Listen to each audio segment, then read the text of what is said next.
schnitzel beer, bratwurst order, bread and beer, complicated history beer, no humor, EDM, and gummy bears that will kind of like give you diarrhea, but it's like worth it. Ugh, those are such horrible stereotypes. Hello guys and welcome to my YouTube channel. In today's video, I'm going to be checking out Geography Now, Germany guys, and this is the first time reaction to anything concerning Germany on this channel guys. I literally don't have any knowledge of anything concerning Germany. Only time I know of Germany that is a cold and snowing place guys. So if this is your first time on this channel, hi, please give this video a big thumbs up, hit the bell icon to get notified anytime I post a video, and I'm going to be posting more content concerning Germany. So if you're interested in Germany content, please stick to this channel. Without further ado, let's get right into this video today guys. Right. Lederhosen, schnitzel beer, bratwurst order, bread and beer, complicated history beer, no humor, EDM, and gummy bears that will kind of like give you diarrhea, but it's like worth it. Ugh, those are such horrible stereotypes that every German is so sick and tired of hearing. Want gummy bear? So you like gummy bear? Hey everyone, I'm your host Barbie. So we've conquered Belgium's castle, jumped through Denmark's lagoon, danced through France's forest, and now we've made it to the final boss of the EU, Kingpin Germany. Level 1, begin.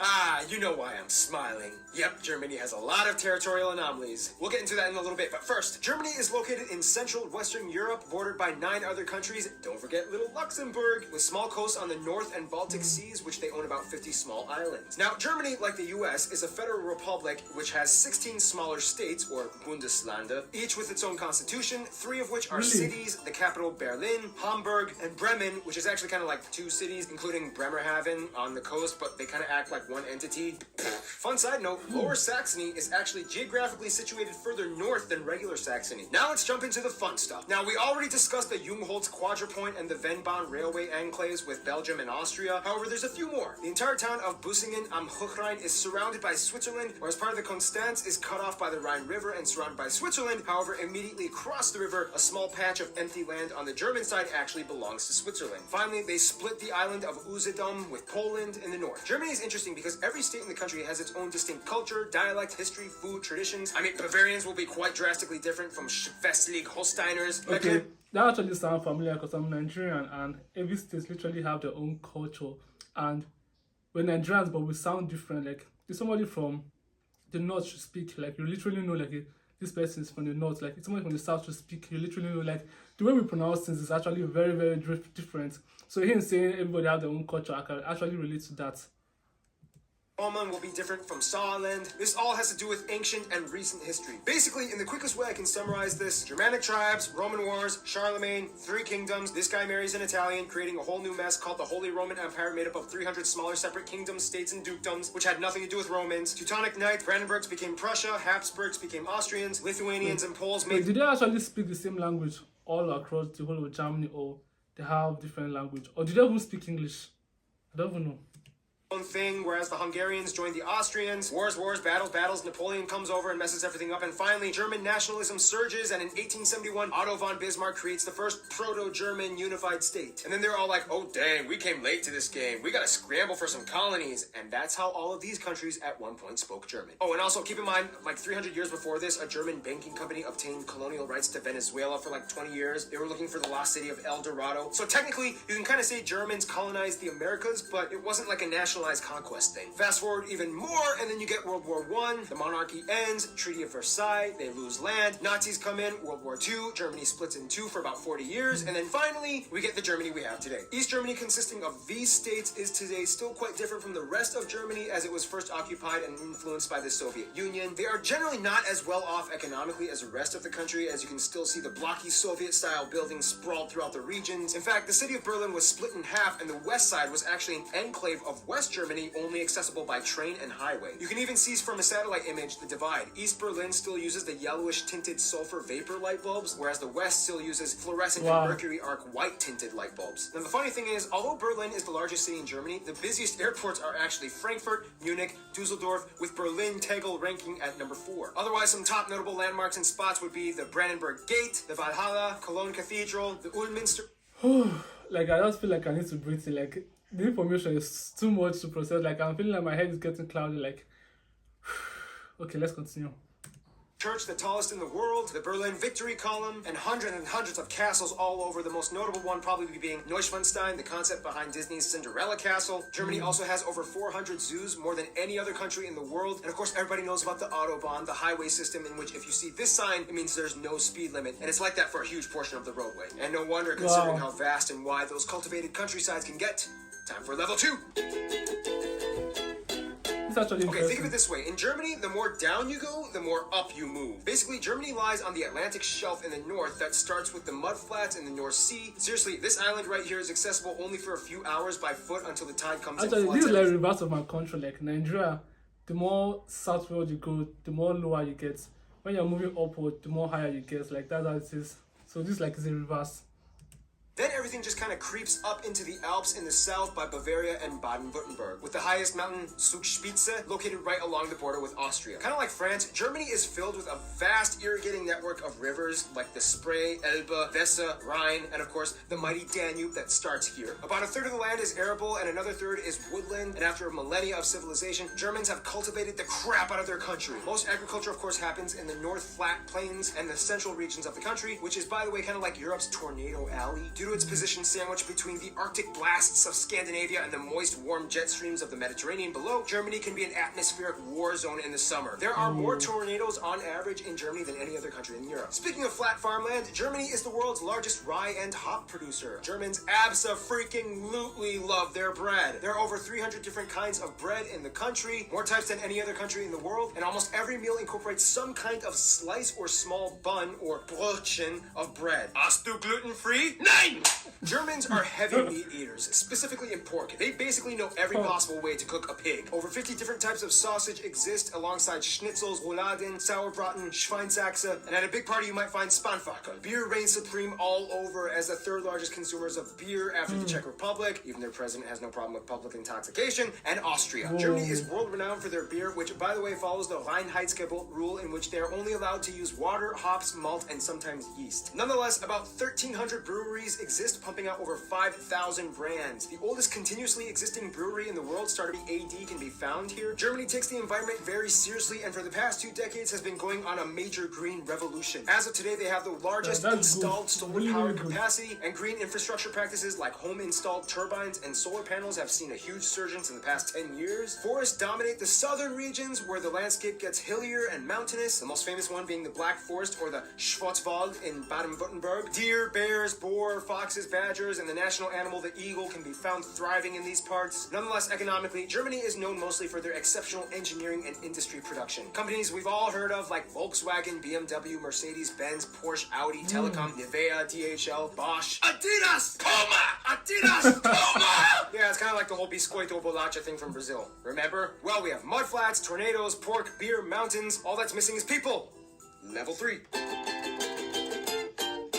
Fun little side note, in Germany, this is 3, not this. Now, if the EU was a family, Germany would kind of be like the dad who got out of rehab, reconciled with his wife and kids, and is taking his new life very seriously as he is haunted by the demons of his past every day. First of all, the country has about 82 million people and is the most populated in the EU, second most in Europe after Russia, and has the 4th largest nominal GDP in the world. About 80% of the country identifies as ethnically German, 12% other Europeans, mostly Polish, Italian, Dutch, and so on. Turks make up about 3.5%, Asians at 2%, and the rest are made up of other groups like Africans and Americans. Also, they use the euro, they use the C and F type outlets, and they drive on the right side of the road. Germany is without a doubt a global powerhouse. It is the strongest economy in the EU and makes up about 16% of the union's population. It's the 3rd largest exporter and importer of goods in the world. After the United States, Germany is also the 2nd most popular global migration destination. Germany experiences a high standard of living, tuition-free universities, if you get accepted that is, a mostly government-subsidized universal healthcare system, about a quarter is still privatized, and state pension for retirement at age 65. Now, when it comes to language, things get a little tricky. Each state kind of has their own type of German. However, to get by, most Germans learn how to speak Hochdeutsch, or High German, which is the standard dialect. The European Charter, however, protects the minority languages of Frisian, Danish, Romani, Sorbian, which is like a Slavic-based language used along the Czech-Polish border, and Plattdeutsch, or Low German, which has similarities to Dutch and is typically used by the Amish and Mennonite communities across the world. In terms of regional distinctions, though, Germany is kind of divided into 5 cultural areas: Rhineland, East and Middle Deutschland, Norddeutschland, Baden-Württemberg, and Bavaria. Rhineland is on the west side and has a culture somewhat more influenced by France, more Catholics. Carnival celebrations are huge out here. East and Middle Germany was the part that used to be its own country for 40 years as it was influenced by the Soviets. Sorbians can also be found here too. Northern Germany has a coastal sea culture that identifies closer with Denmark and the Netherlands. They are also known for being kind of quiet and reserved. Baden-Württemberg has an interesting Swabian culture where they speak a dialect so thick that only about 40% of it is intelligible to other Germans. Wow. And then you have Bavaria, which is where That's the Americanized, crazy. perpetuated stereotypes about Germany came from, with Lederhosen, dirndls, half-timber, beer houses, and cuckoo clocks. For the record, Germans are sick of those stereotypes. It's like saying all Americans are cowboys with guns and horses. Speaking of stereotypes, some of the stereotypes in Germany include things like Saxons being very indecisive, Berliners are always bragging about themselves, Swabians are stingy, Bavarians drink too much, Hessians talk too much, Holsteiners don't talk enough, and so on. Words differ from regions too. For example, in High German, you would say Auf Wiedersehen, but in Bavarian, you would say Fiat Gott. In Kölsch, you would say Tschüss, and in Rhineland, you might say Ayus. And there's so many compound words that get really long and complicated, like Rindfleischetikettierungsüberwachungsaufgaben Übertragungsgesetz. It's because many words are mehrdeutig, or ambiguous words, that are kind of elongated to give off an extensive meaning. Germans have very vivid imaginations and make up words for everything. Like my favorite word, Backpfeifengesicht.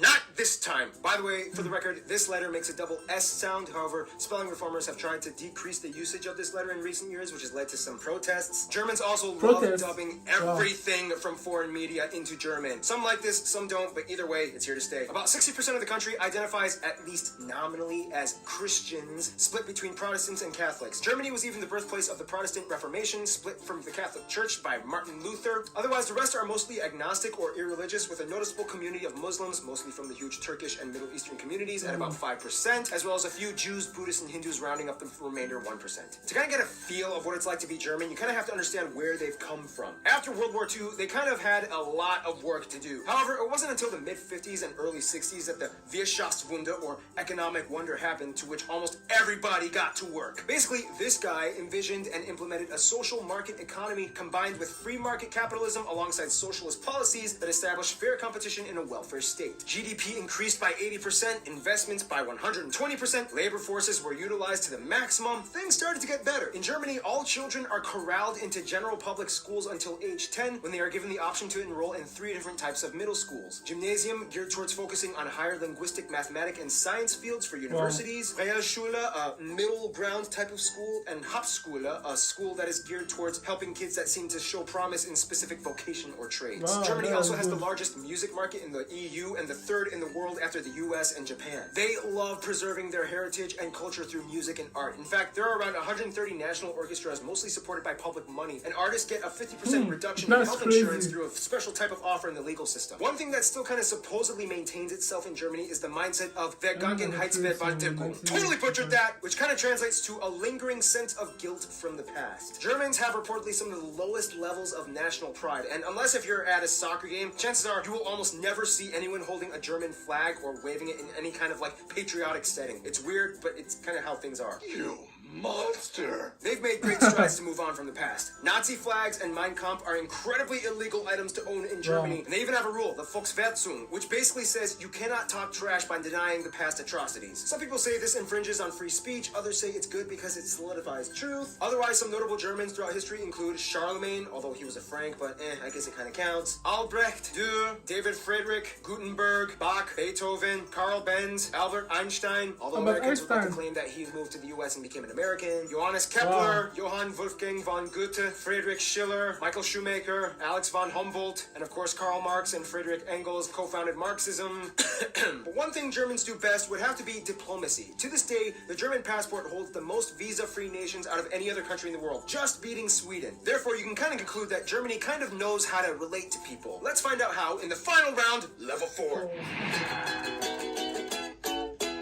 Germany knows how to make friends. They have over 220 diplomatic missions abroad and over 350 honorary consuls, and have an incredibly high position of authority in the EU. Their closest African friend would probably be Namibia. As a former German colony way back in the 19th century, Namibia held on relations, and to this day, German is still a recognized language in Namibia. Germans have been supporting and sharing ties both economically and ideologically for over a century. India and South Korea are really close friends in Asia. India supported both East and West Germany during the Cold War, and after reunification, they were like, woohoo! Woo! Even better! And Germany is to South Korea what Japan is to France. They love to piggyback off of each other's ideas and cultures, especially in the automotive industry. Many South Koreans were sent to Germany after the Korean War to work abroad and study, and Germans have been growing in fascination with visiting South Korea. The US is probably the closest ally outside of the EU. About 30% of Americans claim German heritage, and after World War II, the Marshall Plan allowed the US to give post-war aid to Germany, which helped kickstart the economic recovery. Germany was a key figure in the formation of the State of Israel after World War II, which after the Holocaust left an obligation to invest in the building up of a Jewish community. Turkey is probably the closest Middle Eastern ally, as the Turks make up the largest Asian demographic in Germany, although many of them may or may not also identify as Kurds. But since Kurds don't have a state of their own, they usually go under Turkish passports when immigrating and are documented as such. Their best friends, however, would probably be literally all their neighbors. The thing is, Germany is kind of like Bosnia and Herzegovina, in which by default they kind of get friends based off of the regional alliances. Bavarians get along with Austrians, Baden-Württembergs get along with Switzerland, East Germany has good relations with the Slavic countries, the Rhine states love Belgium, Luxembourg, and France, and the north side loves the Netherlands and Denmark. France, though, is kind of like the trophy wife of Germany, as the two have had an angry start but then eventually fell in love and worked together beautifully. France is like the beautiful, flashy spokesperson for the EU that stands in the spotlight as Germany stands in the background, managing all the money and logistical work. In conclusion, although Germanic peoples have existed for thousands of years, an actual unified German state didn't appear until kind of recently, and the brief time that they've been around,